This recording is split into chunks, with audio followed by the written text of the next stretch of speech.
बेलापुर गांव के जंगल में हर साल बहुत ठंड पड़ती थी और बर्फ गिरती थी। इस दौरान सारी पक्षी अपने लिए स्वेटर पहले से जमा कर लेते थे, लेकिन जब से इस गांव का मुखिया कड़कनाथ कौवा बना, तब से वो अपने दोस्त जाबाज चील के साथ पहले से स्वेटर का स्टॉक जमा कर लेता था और बाद में ज्यादा दामों में उसे बेचता था। कोई आवाज उठाए तो वो दोनों दादागिरी दिखाते थे और किसी की भी नहीं सुनते थे। जाबाज जी, आपकी स्वेटर पहनने के बाद खुजली होती है और ये गरम भी कम होती है। हरिया काका, तुम बूढ़े हो गए हो, इसलिए खुजली होती है और ज्यादा ठंड लगती है। मेरे स्वेटर तुम्हें पहनना है तो पहनो, नहीं तो भागो यहाँ से। मुझे अपनी स्वेटर की शिकायत नहीं सुननी है। हमारी दुकान के अलावा कहीं स्वेटर मिलेगी नहीं, समझे? उनकी इस दादागिरी से सब घबराए हुए रहते थे। एक बार पीलू अपने पति बंटी कबूतर के साथ जंगल में रहने आती है और वो उसका पति मिलकर स्वेटर की दुकान खोल लेते हैं। पीलू घर में स्वेटर बनाती थी और बबलू दुकान में बेचता था। सुनिए जी, बहुत मुश्किल से हमने पैसे जोड़कर ये स्वेटर बुनाई का काम शुरू किए हैं। अगर सब अच्छा चला तो जल्दी ही हम अपने लिए एक दुकान खरीद लेंगे और उसके बाद खुद का घर खरीद लेंगे। हाँ पीलू, हमें आगे अपने होने वाले बच्चों के बारे में सोचना होगा। ऐसे मुझे लगता है कि तुम्हारे हाथ की स्वेटर को पूरे जंगल वाले पसंद करेंगे। ऐसे ही कुछ दिन बीत जाते हैं और पीलू और बंटी की दुकान अच्छे से चलने लगती है। पीलू की स्वेटर बहुत डिजाइनर और अच्छी क्वालिटी के ऊन से बनी होती थी, जिसके कारण औरतें और लड़कियां उन्हें बहुत पसंद करते थे। कम दाम होने की वजह से सभी पक्षी उन्हीं के यहाँ स्वेटर खरीदते थे। जाबाज की दुकान में भीड़ कम लगती है। ये देखकर जाबाज गुस्से में आ जाता है और पीलू और बंटी की दुकान जाता है। सुना है तुम लोग जंगल में नए नए हो। मैं जाबाज चील हूँ, कड़क सेठ का पक्का दोस्त। तुम्हें पता नहीं है क्या, पूरे जंगल में मेरी ही स्वेटर की दुकान थी। तुम लोग स्वेटर कैसे बेचने लगे? चलो अपनी दुकान बंद करो। अरे जाबाज जी, आप हमें क्यों तंग कर रहे हैं? आप भी अपनी स्वेटर की क्वालिटी ठीक कर लो तो इतने ठंड में ऐसे भी लोग स्वेटर खरीदेंगे ना। बंटी कबूतर, तू मुझे सिखा रहा है, अभी तुझे मजा चखाता हूँ। और जाबाज उनकी दुकान को तोड़ फोड़ देता है। तभी वहाँ पर कड़क सेठ आता है। कड़क जी, आप यहाँ के मुखिया हैं। इस जाबाज चील से हमारी रक्षा करो। ये सही कह रहा है, तुम लोग कोई और काम धंधा कर लो। पीलू और बंटी समझ जाते हैं कि कड़क उनकी मदद नहीं करेगा। अब हमारा क्या होगा? बड़ी मुश्किल से हमने दुकान शुरू की थी। लोगों को हमारे स्वेटर्स कितने पसंद आ रहे थे। अब क्या हम मजदूरी करेंगे? तुम देखना पीलू, एक दिन इस जाबाज को और इस कड़क सेठ को इनके बुरे कर्मों की बहुत बड़ी सजा मिलेगी। ऐसे ही कुछ दिन बीत जाते हैं और ठंडी का मौसम आ जाता है। पूरे जंगल में बर्फबारी शुरू हो जाती है। सुनो जाबाज, मुझे पता चला है कि इस बार बहुत ज्यादा बर्फबारी होगी। इस बार जंगल बर्फ से ढक जाएगी। ऐसा पहले कभी नहीं हुआ था। बहुत ठंड भी पड़ेगी। ये तो बहुत अच्छी खबर है खड़क। तूफानी बर्फबारी में हम और भी ज्यादा पैसे कमाएंगे और ज्यादा दामों से स्वेटर बेचेंगे और कोई हमें मनमानी करने से रोक नहीं पाएगा, क्योंकि लोगों के पास स्वेटर खरीदने के लिए कोई और दुकान ही नहीं है ना।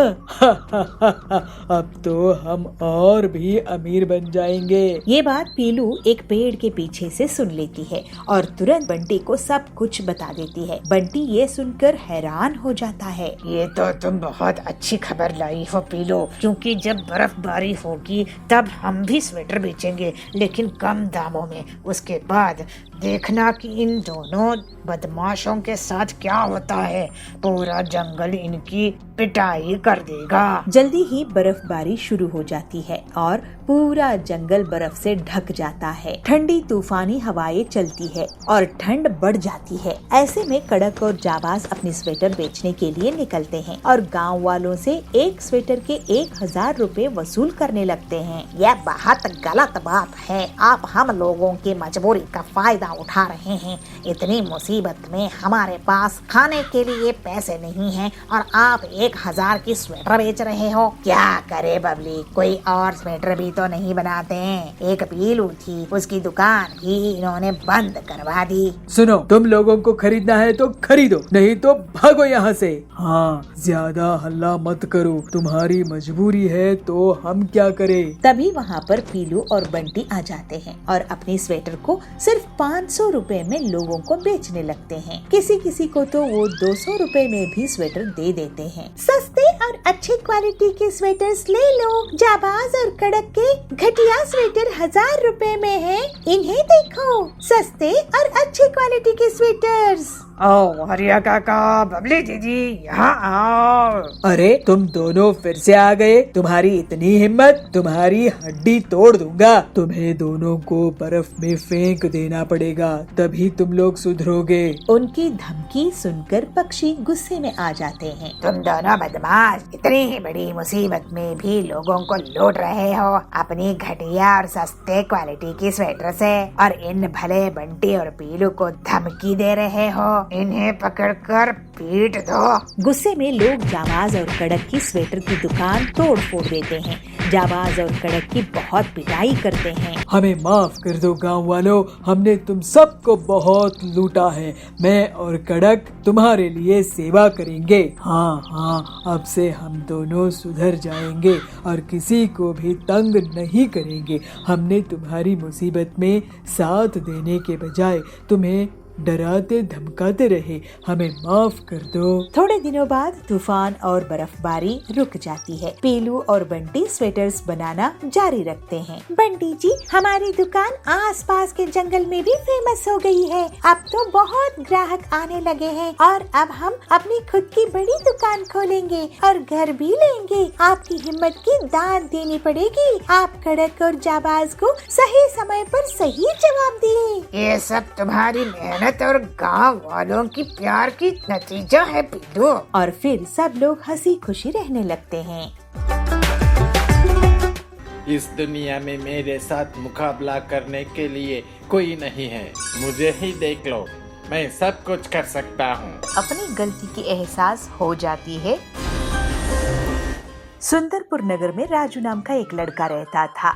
वह बहुत चतुर था। उसने बहुत सी कलाएं सीखी। उसे तीर चलाना आ गया, उसने नाव चलाना सीख लिया और बढ़िया से बढ़िया मकान बनाना भी सीख लिया। उसके बाद वह घर लौटा। अब तो मैं सब कुछ सीख गया हूँ। मैं जितने धन कमाना चाहता हूँ उतना कमा सकता हूँ। अब मुझे रोकने वाला कोई नहीं। ऐसे उसके मन में बहुत घमंड चढ़ गया था। बड़े घमंड से वह सब लोगों से कहता, इस दुनिया में मेरे साथ मुकाबला करने के लिए कोई नहीं है। मैं सब कुछ जानता हूँ। उसी गांव में आचार्य जयसूर्या भी अपना डेरा लगाए हुए रहते हैं। तो वह इस बालक को देखते हैं और मन में सोचते हैं कि इसे शिक्षा देने की जरूरत है। उन्होंने एक बूढ़े का रूप बनाया और हाथ में भिक्षा पात्र लेकर उसके पास गए। भवती भिक्षां देहि। तो उस लड़के ने पूछा, तुम कौन हो और ये भिक्षाटन क्यों कर रहे हो? कोई ढंग का काम क्यों नहीं कर लेते? मुझे ही देख लो, मैं सब कुछ कर सकता हूँ। तो आचार्य ने कहा, मैं अपने मन को वश में रखने वाला एक आदमी हूँ। उनकी बात लड़के को कुछ समझ में नहीं आई। तो उसने कहा, उसका मतलब क्या है? किसी के भी मन को वश में कर लोगे? तो आचार्य कहते हैं, कोई आदमी तीर चलाना जानता है, कोई नाव खेना जानता है, कोई घर बनाना जानता है, लेकिन ज्ञानी आदमी अपने ऊपर शासन करना जानता है। वह लड़का आचार्य यह कहने पर भी कुछ नहीं समझ सका। उसने फिर पूछा, अपने ऊपर शासन करना क्या होता है? शासन तो राजा बनाते हैं और प्रजा पालन करते हैं। हंसते हुए आचार्य ने कहा, अगर कोई उसकी प्रशंसा करे तो वह खुशी से नहीं फूलता, निंदा करे तो दुखी नहीं होता। इस तरह उसका मन उसके वश में रहता है। ऐसा आदमी किसी चीज या हुनर का अभिमान नहीं करता। आचार्य की यह सब बातें सुनकर अपनी गलती की एहसास हो जाती है राजू को। तब राजू आचार्य को विनम्रता से नमस्कार करते हुए कहता है, गुरुवर्य, माफ कर दीजिए मुझे। मैं अपने हुनर को सराहने से ज्यादा घमंड कर रहा था। मेरी आंखें खोलने के लिए धन्यवाद। उस दिन के बाद राजू किसी के सामने अपने हुनर का डींगे नहीं मारता था और एक अच्छा और प्यार भरा इंसान होके अपनी जिंदगी बिताने लगा। बालापुर में टिल्लू चिड़ा एक गरीब नाई था। वो लोगों का हेयर कट करता था और पैसे कमाकर घर चलाता था। टिल्लू अपने बेटे और बहू के साथ रहता था। उसका बेटा बंटी इस काम को बिल्कुल भी पसंद नहीं करता था। उसे शहर जाकर कोई कारोबार करना था। एक दिन टिल्लू का एक्सीडेंट हो जाता है। वो बंटी को बुलाकर कहता है, बेटा बंटी, हम खानदानी हेयर कट कर रहे हैं। मेरे पिताजी और मैं अपने घर के लिए रोटी इसी काम को करते हुए कमाए हैं। अब तू ही है जो ये बात नहीं समझता। मैं कितने दिन हूँ मुझे पता नहीं, इसलिए मैं तुझे एक चीज देना चाहता हूँ। ये ले, ये है वो कैंची जिसे हम सब कटिंग करते थे। ये रख और काम कर। क्या पिताजी, आपको जायदाद के नाम पर ये कैंची ही मिली थी? पता नहीं आप मुझे कभी समझ पाएंगे कि नहीं। मैं इस काम से नफरत करता हूँ। मैं कभी भी इस कैंची को नहीं इस्तेमाल करूँगा। अरे, आप अपने पिताजी से ऐसे कैसे बात कर सकते हो? जब आपकी आमदनी नहीं थी तब इनकी मेहनत से ही घर का पूरा खर्चा चला है। आप इनसे माफी मांगिए। पिताजी, मुझे माफ कर दो। इसके बाद कुछ दिनों में ही टिल्लू परलोक सिधार जाता है। ये लीजिए पिताजी की कैंची, अब इससे काम शुरू कीजिए। नहीं नहीं, मैं किसी का हेयर कट नहीं करूँगा। तो फिर आप अपने पिताजी को दिया वचन नहीं निभाओगे और घर का खर्च कैसे चलेगा? आप क्या चाहते हैं कि हम सब भूखे ही मर जाएं? अरे तुम क्या बकवास कर रही हो? मैं काम करने से तो मना नहीं कर रहा हूँ ना। हाँ, तो फिर इस कैंची का इस्तेमाल करो और काम करो। बंटी जबरदस्ती लोगों की हेयर कटिंग शुरू कर देता है, लेकिन उसका मन नहीं लगता था। इस वजह से गड़बड़ हेयर कट करने लगता है। लोग उस पर गुस्सा करने लगते हैं। एक दिन परेशान होकर बंटी जंगल में जा रहा था। तभी उसको साधु दिखते हैं। वो बहुत भूखे होते हैं।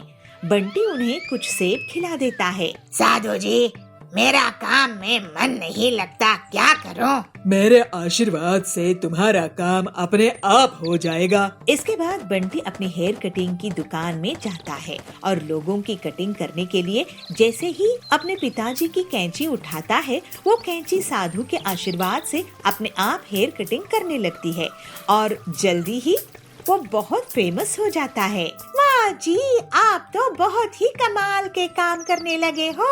मैंने तो सोचा भी नहीं था। तुम जानती हो पीलू, इस साधु महाराज के आशीर्वाद से हुई है। अब हम ना एक बड़ा घर खरीदेंगे। वाह जी। और बंटी एक बड़ी सी घर ले लेता है। इसके बाद बड़े बड़े हीरो उसके यहाँ हेयर कटिंग करवाने के लिए आने लगते हैं। पीलू, तुमने मुझे आलसी होने से बचा ली। अगर तुम नहीं होती तो मैं अपने पुरखों का हेयर कटिंग का काम नहीं करता।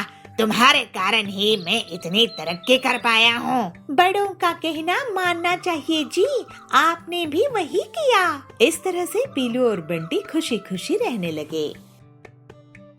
लकड़ी गांव में पीलू नाम की गरीब चिड़िया रहती थी। उसको इंजीनियरिंग का काम देखना बहुत पसंद था। जब भी कोई अपना नया घर या दुकान बनाता था, पीलू उसे देर तक देखती थी। एक दिन हरिया कंस्ट्रक्टर उसको अपने पास बुलाता है और कहता है, पीलू चिड़िया, तुम्हें मैं बहुत दिनों से देख रहा हूँ।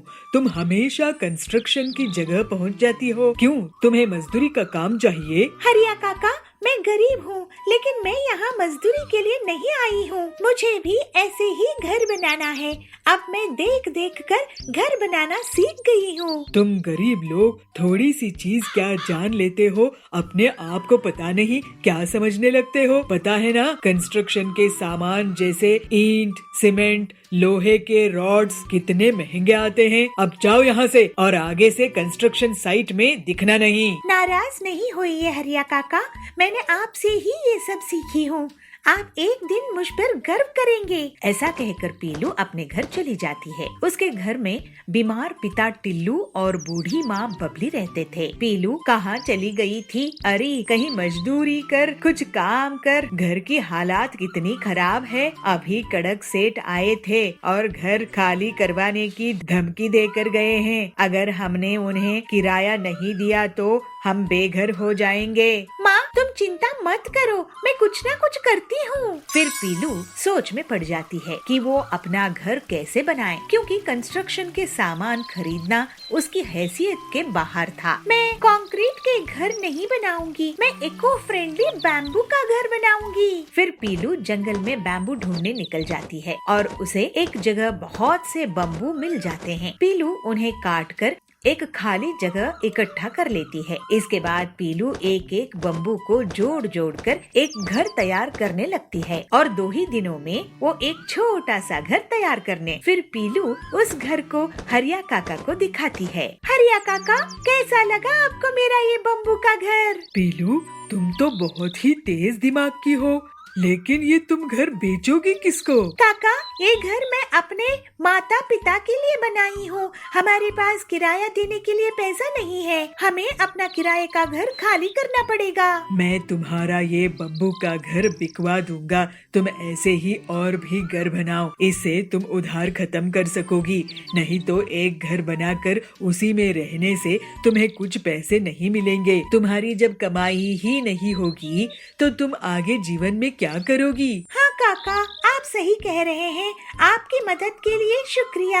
अब मैं और भी बम्बू के घर बनाऊंगी। फिर हरिया एक एक करके पीलू के बम्बू के घर बिकवा देता है, जिससे पीलू को बहुत पैसे मिल जाते हैं और वो कड़क सेठ का किराया खत्म कर देती है और अपने लिए एक सुंदर सा बड़ा सा बम्बू हाउस बना लेती है। अब हरिया और पीलू बम्बू के घर का बिजनेस करने लगते हैं। ऐसे पीलू अपनी मेहनत के दम पर अपने परिवार के साथ खुशी खुशी रहने लगती है। गोवापुर गांव के जंगल में पीलू अपने पति बबलू के साथ रहती थी। दोनों पति पत्नी हनुमान जी के भक्ति करते थे। पीलू हर दिन हनुमान जी को बूंदी का भोग लगाती थी और बबलू उन्हीं के नाम का दिन भर जाप करता रहता था। पीलू, मेरा सपना है कि हम लोग भी कभी हनुमान जी के नाम से गरीबों को खाना खिलाए। जी, आपके ख्याल तो बहुत अच्छे हैं। जय हनुमान जी की। जब मर्जी होगी तब वो हमारे से ऐसा इंतजाम करा देंगे। हमें तो बस उनका नाम जपते रहना है, जिससे ऐसा दिन जल्दी आए। बबलू लकड़ी के फर्नीचर बनाता था और छोटे मोटे रिपेयरिंग का काम भी करता था। पीलू घर संभालती थी। एक दिन, बबलू, तुम बहुत मजबूत फर्नीचर बनाते हो जो देखने में भी अच्छे होते हैं, लेकिन सुना है तुम्हारी कमाई ज्यादा नहीं होती है, तो क्या सोचे हो आगे के लिए? हरिया भाई, कमाई करने की बहुत कोशिश करता हूँ, लेकिन आपको तो पता है कोई भी अकेला काम करेगा तो उसकी कमाई कम ही होगी। मेरी कोई फैक्ट्री तो है नहीं ना। हाँ, आखिर अमीर लोग ही फैक्ट्री का सपना देख सकते हैं। हम गरीब लोगों के पास हमारे और परिवार के अलावा कोई नहीं होता है। तो कड़क सेठ कहते हैं, बबलू, मेरा ऑर्डर पूरा कर दिया क्या? जी कड़क सेठ जी, मैं आपका ऑर्डर पूरा कर दिया हूँ। ये लीजिए आपके फर्नीचर। ठीक है, बिल भिजवा देना और इसके पैसे अगले महीने ले लेना। लेकिन सेठ जी, आपने तो मुझे एडवांस भी नहीं दिए हैं। ऐसे कैसे मैं इतने दिन बिना पेमेंट के रुक सकता हूँ? अरे मैं कोई भाग नहीं जा रहा हूँ, सेठ हूँ, दे दूंगा पैसे। रात में बबलू घर आता है। बबलू जी, क्या हुआ? आज आप उदास लग रहे हैं। आज कड़क सेठ से पैसे मिलने वाले थे पीलू, लेकिन उसमें पेमेंट नहीं किया। अभी मेरे पास पैसे खत्म हो गए हैं। अगर ऐसा ही चलता रहा तो कहाँ से मुनाफा होगा, क्योंकि ग्राहक लोग टाइम पर पेमेंट ही नहीं देते हैं। उनके घर के लिए फर्नीचर बनाता हूँ, अपने घर के लिए नहीं। हनुमान जी के लिए सेवा करनी है, लेकिन ऐसा कुछ नहीं कर पा रहा हूँ। कोई बात नहीं जी, हनुमान जी सब देख रहे हैं। आपकी मेहनत कभी बेकार नहीं जाने देंगे। पीलू, तुम्हारे जैसी पत्नी मिलना मुश्किल है। हनुमान जी की बहुत दया है हम पर। चलो उनकी शाम की आरती करते हैं। जय हनुमान जी। एक दिन कड़क सेठ के घर जब बबलू पैसे लेने के लिए पहुंचता है, वहाँ उसे कालू मिलता है। बबलू, अभी तुम्हारा पेमेंट नहीं हो पाएगा। कड़क सेठ 5 महीनों के लिए बाहर गए हैं, उसके बाद देखेंगे। ये सुनकर बबलू दुखी होकर वापस चला जाता है। इसके बाद वो घर आकर पीलू से सब बताता है। ये अमीर लोग हम जैसे गरीबों का पैसा लूट लूट कर ही अमीर होते हैं। जब तक इनकी तरफ हम उम्मीद से देखते रहेंगे, हमें धोखा ही होता है। हनुमान जी से प्रार्थना करके हम अपनी फर्नीचर की फैक्ट्री लगा लेते हैं। पीलू, फैक्ट्री बनाने में कितना खर्चा आता है पता है? मैं तो कहती हूँ सब छोड़कर हनुमान जी से ही हम पूछ लेते हैं, वो ही कोई रास्ता सुझाएंगे। हाँ, हमारे बस की नहीं है ये मुसीबत। अगली सुबह बबलू और पीलू हनुमान जी से लगातार प्रार्थना करते रहते हैं और उन्हीं की भक्ति से हनुमान जी प्रकट होते हैं। भक्त, आंखें खोलो, मैं आ गया हूँ। हनुमान जी आपकी जय हो। जय हो हनुमान जी की। प्रभु, आपने हमारी प्रार्थना स्वीकार कर ली। आप बहुत दयालु हैं। अब हम पर कृपा करिए प्रभु, हमें रास्ता दिखाइए। मैं तुम्हें बांस से नाव बनाना सिखा सकता हूँ। तुम्हें लकड़ी का काम तो आता ही है। बांस की नाव तुम गरीबों को बेच सकोगे, साथ ही उस पर मोटर लगा दोगे तो बांस का मोटर नाव बन जाएगा। आपकी दया अपरंपार है हनुमान जी। हमारे मन में आपके भक्तों के लिए भंडारा करने की कामना है। आप आशीर्वाद दीजिए प्रभु। सब अच्छा होगा पीलू। फिर हनुमान जी बबलू को जंगल भेजकर बांस बनवा लेते हैं। बबलू बांस काट कर लाता है और हनुमान जी के कहे अनुसार उन बांस को आकार देने लगता है। फिर वो और पीलू अलग अलग साइज के टुकड़ों को जोड़ते हैं और जल्द ही एक बांस का नाव तैयार कर लेते हैं। हनुमान जी, आपकी दया से ये बांस की नाव बनकर तैयार हो गई है। ये आपकी दया के कारण ही बन पाई है प्रभु। अब तुम लोग इसका व्यापार करो। जय श्री राम। फिर हनुमान जी वहाँ से अंतर्ध्यान हो जाते हैं। हनुमान जी ने जैसा कहा वैसा ही करते हैं। बांस की नाव को गरीबों को बेचते हैं और मोटर बांस की नाव बनाकर भी बेचते हैं। सही कह रही हो पीलू, अब मैं ऐसा ही करता हूँ। बबलू की बांस के नाव को देखने के लिए पूरे जंगल के लोग आते हैं। वाह वाह, ऐसा बांस की नाव तो मैंने कभी नहीं देखा। बबलू, तुम बहुत ही होनहार निकले। ऐसा करो, मेरा ऑर्डर लिख लो, मैं तो इन्हें एक्सपोर्ट करूँगा। वाह, बांस की नाव, कोई इसे बना भी सकता है? ये मैं सोच भी नहीं सकती। मुझे 3 बांस की नाव बनाकर देना बबलू। सब हनुमान जी की कृपा है। और ऐसे ही बबलू बहुत मेहनत करके लोगों के लिए उनकी बांस की नाव तैयार करने लगता है और बहुत मुनाफा कमाता है। बबलू जी, अब तो हमारी पूरी जिंदगी ही बदल गई है। चलिए अब हम हनुमान जी का गरीबों के लिए भंडारा करते हैं। जय हनुमान जी। हाँ पीलू, अब देरी नहीं करते। जय हनुमान जी। और फिर इस तरह से बबलू और पीलू अपनी मेहनत से बहुत पैसे कमाने लगते हैं और दोनों हनुमान जी की भक्ति करते हुए खुशी खुशी रहने लगते हैं। नंदन जंगल में पीलू अपनी एक छोटी सी मिठाई की दुकान चलाती थी। उसकी बूढ़ी माँ बबली उसके साथ रहती थी। पीलू दुर्गा जी की बहुत दिल से भक्ति करती थी और नियम से उनकी आरती पूजा करती थी। मिठाई का भोग दुर्गा जी को लगाती थी। कालू की भी पीलू की दुकान के सामने मिठाई का भंडार था और वो पीलू की कमाई से बहुत जलता था। बहन पीलू, तुम्हारी मिठाइयों में तो गजब का स्वाद है। और 3-3 दिनों तक मिठाइयाँ खराब नहीं होती है, जबकि उस कालू की दुकान की मिठाई तो शाम में बदबू मारने लगती है। बहन, ये तो माँ दुर्गा का आशीर्वाद है। मुझे तो काम में ईमानदारी रखनी होगी, क्योंकि खाने की चीज है ना, इसे बिना मिलावट के ही बेचना चाहिए। अपनी दुकान की बुराई सुन के कालू गुस्से में आ जाता है। मैं इतनी मेहनत से मिठाइयों में मिलावट करता हूँ, लेकिन ये पीलू शुद्ध मिठाई बेचकर पैसे कमा रही है। मुझे इस पिद्दी चिड़िया की दुकान बंद करवानी पड़ेगी, नहीं तो मैं करोड़पति नहीं बन पाऊंगा। ऐसा सोचकर कालू अपने 2 दोस्तों के साथ एक प्लानिंग करता है और उन्हें पीलू की दुकान में भेज देता है। कालू के दोस्त मिठाइयाँ खाते हैं और फिर ड्रामा शुरू कर देते हैं। वो दोनों पेट पकड़कर गिर जाते हैं। तुरंत ही कालू वहाँ आता है। पीलू, मुझे तुम मिठाई में जरूर मिलावट करती हो ऐसा लगता है। ये देखो इनकी हालत। ये गरीब लोग तुम्हारी मिठाई खाने के बाद कैसे बीमार पड़ गए हैं। ये सब तुम्हारी मिलावट के कारण हुआ है। मेरी दुकान में आज तक कोई बीमार नहीं पड़ा। तुम्हें अपनी दुकान बंद कर देनी चाहिए। इस तरह से पीलू को डर के कारण अपनी दुकान बंद करनी पड़ती है।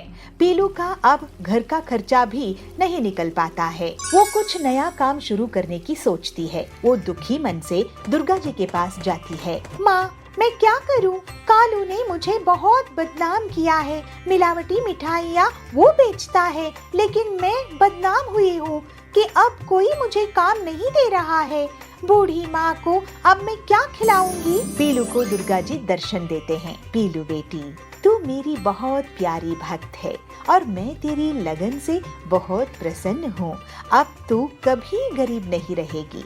मैं तुझे एक पेड़ दूंगी जिसमें ताज़ा मिठाइयाँ उगेंगी। ऐसा कहकर देवी अंतर्ध्यान हो जाती है। जय माँ दुर्गा जी की। दुर्गा जी के आशीर्वाद से पीलू के आंगन में एक पेड़ उग आता है, जिसमें बहुत सारी मिठाइयाँ आने लगती है। उन मिठाइयों से बहुत अच्छी खुशबू आती है। फिर पीलू उन मिठाइयों को बेचना शुरू कर देती है। कालू उस पेड़ को भी काटने के लिए चाहता है, लेकिन तभी दुर्गा जी प्रकट होकर कालू की अपने गधे से पिटाई कर देती है। इस घटना से अब लोग समझ चुके थे कि कालू असल में बदमाश है। उसे जंगल छोड़कर भागना पड़ जाता है। अब पीलू को लोग बहुत इज्जत देते थे और उसकी बहुत तारीफ करते थे। इस तरह से ईमानदारी से काम करते हुए पीलू तरक्की करती है और हंसी खुशी रहने लगती है।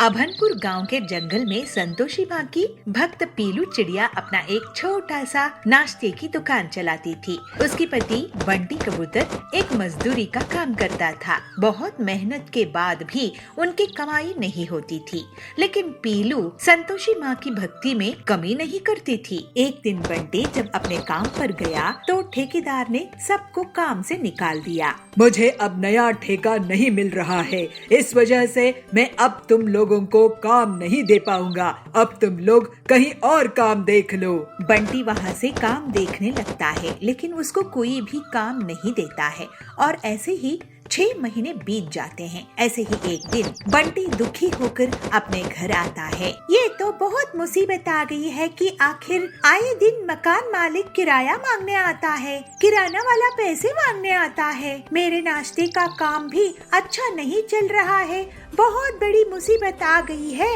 संतोषी माँ के लिए मुझे खीर पूरी और लाल साड़ी का भोग लगाना था, लेकिन पता नहीं कब मैं ऐसा कर पाऊंगी। हे संतोषी माँ, आप ही दया करो।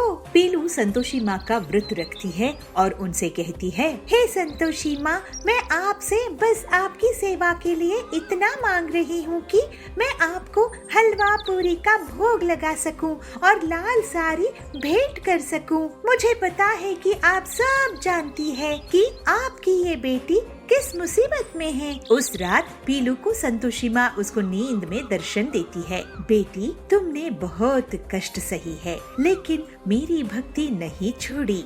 मैं तेरे व्रत से बहुत खुश हूँ और अब डर मत, क्योंकि अब तेरे सारे दुख दूर होने वाले हैं। तुझे एक मदद मिलेगी। और फिर माँ अंतर्ध्यान हो जाती है। अरे, मुझे संतोषी माँ ने खुद दर्शन दिए। जय संतोषी माँ, जय जय जय संतोषी माँ। उस दिन काम की तलाश में बंटी हरिया तोता के पास जाता है। हरिया काका, मुझे कुछ काम दे दो, मेरे घर की बहुत बुरी हालत है। क्या हुआ बंटी, तुम तो बहुत कमजोर लग रहे हो। बंटी उन्हें पूरी बात बताता है। हमारे लिए घर का खर्च भी निकालना मुश्किल हो रहा है। लेकिन बंटी, मैं तुम्हें क्या काम दे सकता हूँ? कोई भी काम दे दो काका, आजकल तो मशीन का जमाना है, हाथ से तो कोई काम ही नहीं होता है। पीलू बेटी को क्या क्या आता है ये बताओ मुझे। अचार पापड़ बना सकती है क्या? हाँ, पापड़ बना लेती है, लेकिन क्यों? मैं ऐसा कर सकता हूँ कि मैं पीलू बेटी के लिए पापड़ बनाने की ऑटोमेटिक मशीन बना कर दे सकता हूँ। इससे तुम्हारी परमानेंट आमदनी शुरू हो जाएगी। अगर आप ऐसा कर देंगे हरिया काका तो कमाल हो जाएगा। आपने तो हमारी मुसीबत ही हल कर दी। पीलू जरूर ये सुनकर खुश हो जाएगी। बंटी पीलू को एक खबर देता है। मुझे संतोषी माँ ने दर्शन देकर आशीर्वाद दी थी, उनका आशीर्वाद खाली नहीं गया। फिर थोड़े दिनों में हरिया ऑटोमेटिक पापड़ बनाने की मशीन तैयार कर देता है। पीलू संतोषी माता की आशीर्वाद लेती है और काम शुरू कर देती है और अपनी पापड़ की दुकान चला देती है। उसकी दुकान में सुंदरी सेठानी आती है। पीलू, तुम्हारी ये नायाब पापड़ मशीन तो मैंने कभी नहीं देखी। सब संतोषी माता की दया है सुंदरी जी, मेरे पास अलग अलग तरह के पापड़ है। ठीक है, मुझे 2 किलो मिक्स पापड़ पैक कर दो। और एक के बाद एक ग्राहक पीलू की दुकान में मशीन के पापड़ खरीदने के लिए आने लगते हैं।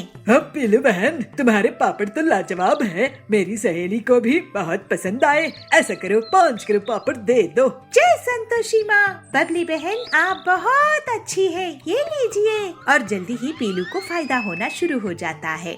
बंटी भी उसका साथ देता था और बड़े बड़े ऑर्डर्स लेकर आता था। इस तरह से संतोषी माँ के आशीर्वाद से उनका जीवन सरल हो जाता है। संतोषी माँ, आज मैं आपके लिए हलवा पूड़ी और लाल साड़ी लाई हूँ और मैं गरीब महिलाओं को भी प्रसाद और साड़ी दूंगी।